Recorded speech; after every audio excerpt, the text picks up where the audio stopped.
सुंदर. मंडळी, असं म्हणतात की एखाद्या भाषेच्या बोलीभाषा जितक्या जास्त तितकी ती भाषा संपन्न. म्हणजे कोणतीही बोलीभाषा ही मूळ प्रमाण भाषेला समृद्ध करते आणि बोलीभाषा ही जास्त जिवंत, रसरशीत आणि जवळची वाटते. म्हणजे उदाहरणच द्यायचं झालं तर त्याला लोकांनी खूप मारला. काय मजा आली? त्याला लोकांनी लय हाणलाय राव. आली मजा. ही भाषेतली गंमत आहे. तर अशा या आपल्या माय मराठीच्या कोकणी, मालवणी, वऱ्हाडी, अहिराणी, झाडी, संगमेश्वरी, घिसाडी, गोरमाटी, नंदीवाले, गोसावी, कोल्हाटी, वारली अशा अनेक मिळून एकूण 52 बोलीभाषा आहेत. आणि म्हणूनच की काय आपली मराठी अस्सल 52 कशी सोन्यासारखी लखलखत असते. खरं तर 52 कशी सोनं आता मिळेन असं झालंय. सगळ्यातच भेसळ व्हायला लागली आहे, नाही का? आणि खरं सांगायचं तर सांगताना फार काही आनंद वाटत नाहीये मला की मराठी माणसांना मराठी भाषा आणि संस्कृतीची जितकी गरज आहे त्यापेक्षा आता अशी परिस्थिती आहे की मराठी भाषेला आणि संस्कृतीला मराठी माणसांची जास्ती गरज आहे. पूर्वीच्या काळी मला इथे आठवण होते, पूर्वीच्या काळी ज्या आपल्या घरातल्या आज्या पणज्या असायच्या, देवापुढे दिवा लावायच्या, शुभं करोती पर्वचा म्हटला जायचा, घरच्या धन्याला उदंड आयुष्य लाभो म्हटलं जायचं, कोणाला दृष्ट लागू नये असं म्हटलं जायचं. तर ही कुठेतरी दृष्ट लागली आहे आणि खरंच भाषा आणि संस्कृतीला, आणि ती लागू नये म्हणून ती दृष्ट काढून टाकणं हे आपल्यासारख्याच लोकांचं काम आहे, नाही का? तर याच धर्तीवर एक सुंदर गाणं आमचेच कलाकार आहेत संदीप राऊत, त्यांनी कंपोज केलेलं हे गाणं. त्याच्यातली ही आजी आहे, ती म्हणते की बघूया आता काय म्हणते, ऐकूच येईल. नागवेलीच्या पानावर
कसं झालं महाराष्ट्रातल्या मुख्य 3 भाषा प्रकारांबद्दल, हो की नाही?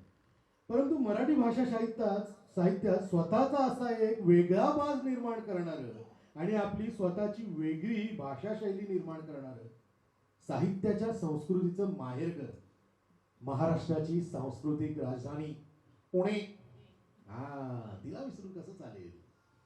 म्हणजे कोकणी, गाटवळ, वैदर्भीय याचबरोबर पुणेरी असाही एक भाषेचा प्रकार आपल्या महाराष्ट्रात आहे. बरं का? आहे का आहे का कोणी कोणी इथे? पुण्यातलं? पुणेरी माहेर वाशणी वगैरे ठीक आहे, पण म्हणजे दादर म्हणजे पण काही कमी पुणेरी लोक नाही आहेत हो. तिथे. पेठी लोक खूप आहेत दादरमध्ये. म्हणजे बघा, एखादी गोष्ट किती छान झाली तर आपण मुंबईत काय म्हणतो, अरे वा मस्त, बेस्ट, एक नंबर असं म्हणतो. नागपूरकडे गेलं तर अरे वा बढिया आहे असं म्हटलं जातं. पण कुठल्याही उत्तम गोष्टीला हा ठीक आहे, वाईट नाहीये, बरं अशी दाद देण्याचं एकच एक ठिकाण म्हणजे एम.एच. बारा, पुणे शहर. पुणे म्हणजे बघा, सामान्य मराठी भाषेत क्षमता हा शब्द आहे, त्याचा प्रतिशब्द म्हणजे पात्रता, शासकीय शब्द म्हणजे अर्हता, पण पुणेरी शब्द म्हणजे लायकी. लायकीत राहायचं बरं का. मंडळी पुण्यामध्ये प्रत्येक गोष्टीत वेगळेपण आहेच पुण्यात. म्हणजे आपण किती सगळ्या गोष्टी सरळ साध्या करत असलो ना, त्या तिरक्या करायची त्यांची सवय आहे. तर पुण्यात तुळशीबागेसमोर एक दुकान होतं. दुकानाचं नाव काय? गोडसे यांचं दुकान. बर. दुकानात विकायला आयटम 2. एक आयटम म्हणजे वस्तू मराठी. मुंबईत त्याचे खूप वेगळे अर्थ होते. आयटमचा वेगळा अर्थ होतो. तर दुकानात विकायला वस्तू 2 आणि त्या वस्तूंचा एक पहिल्या वस्तूचा दुसऱ्या वस्तूशी काही संबंध नाही, परंतु दुकानावर पाटी एकदम सुरेख लिहिलेली होती. आमच्या येथे कोकणातील अस्सल नारळ आणि दणकट लंगोट मिळते.